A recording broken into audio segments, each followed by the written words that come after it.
President Trump's decision to send ICE agents to U.S. airports is energizing MAGA allies and rattling Democrats.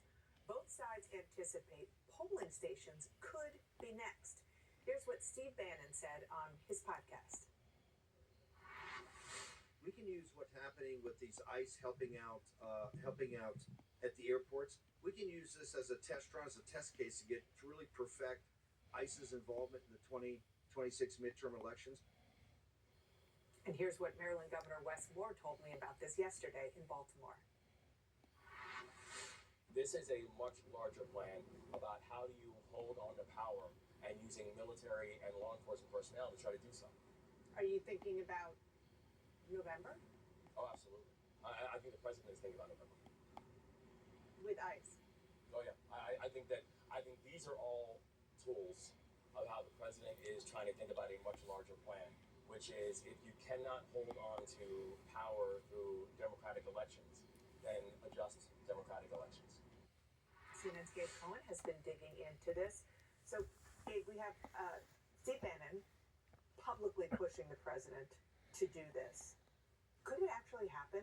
Well, obviously, Steve Bannon and other MAGA allies think that it could. Mm-hmm. What federal law says, and that's 18 U.S. Code Section 592, essentially says that armed federal officers or the military are not allowed at any location where an election is happening unless such force be necessary to repel armed enemies of the United States. So that's what the federal law says. Now, could the president, the administration argue that? Well, there is a threat, whether it's foreign interference, whether it's the idea of non-citizens voting or whatever evidence that they've obtained over time. Is it gangs, drugs? Could there be that emergency? Well, the state election officials I've talked to, the voting rights attorneys I've talked to say that would never hold up in court. There would certainly, that would be struck down. There would be repercussions, but it could create some chaos, obviously, along the way, especially given what we have seen with ICE in recent months. Now, the administration has addressed this in recent months, and they've said over and over again that there's no firm plan at this point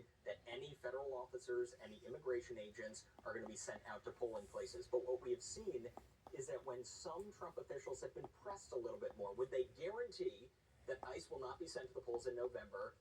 Some of them have given not fully committal answers. Let's play that clip, which is Press Secretary Caroline Leavitt and the new Homeland Security Secretary Markwayne Mullin. I can't guarantee that an ICE agent won't be around a polling location in November. I mean, that's frankly a very silly hypothetical question. Do you feel you have the authority to put uniformed officers at polling locations in 2026? Ma'am, we said this in your office. The only reason why my officers would be there if there was a specific threat for them to be there, not for intimidation. And Mullen's predecessor, Kristi Noem, also in recent weeks said, again, there's no plan for this. And she repeated this Republican attack line that we have heard again and again, which is, why are Democrats so concerned about ICE being at the polls if non-citizens don't really vote? Then there's no issue. What's the problem?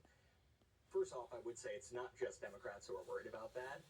But beyond that, beyond the federal law issues here, there are also concerns that this could be seen as voter suppression or voter intimidation. Just look at what happened in Minneapolis when officers were clashing with not just undocumented migrants, but also U.S. citizens who were out in the streets, where some U.S. citizens were detained, some were injured, a couple were even killed. And so even though most of the state officials I've talked to or voting rights attorneys I've talked to have said this feels unlikely, they're still preparing. They're preparing swift legal arguments in case there is a deployment and they need an emergency order. They're preparing local law enforcement to how to address potential federal overreach, and then, of course, preparing poll workers for de-escalation if officers do show up. Yeah, and at the core of this is President Trump's unfounded claim, which he repeats constantly, that undocumented immigrants vote illegally. And even conservative think tanks have done studies to show that that is minimal. The number is minuscule where that happens. It is illegal for that to happen, obviously. Gabe, thank you so much for going through that. I really appreciate it. Thank you. And coming up,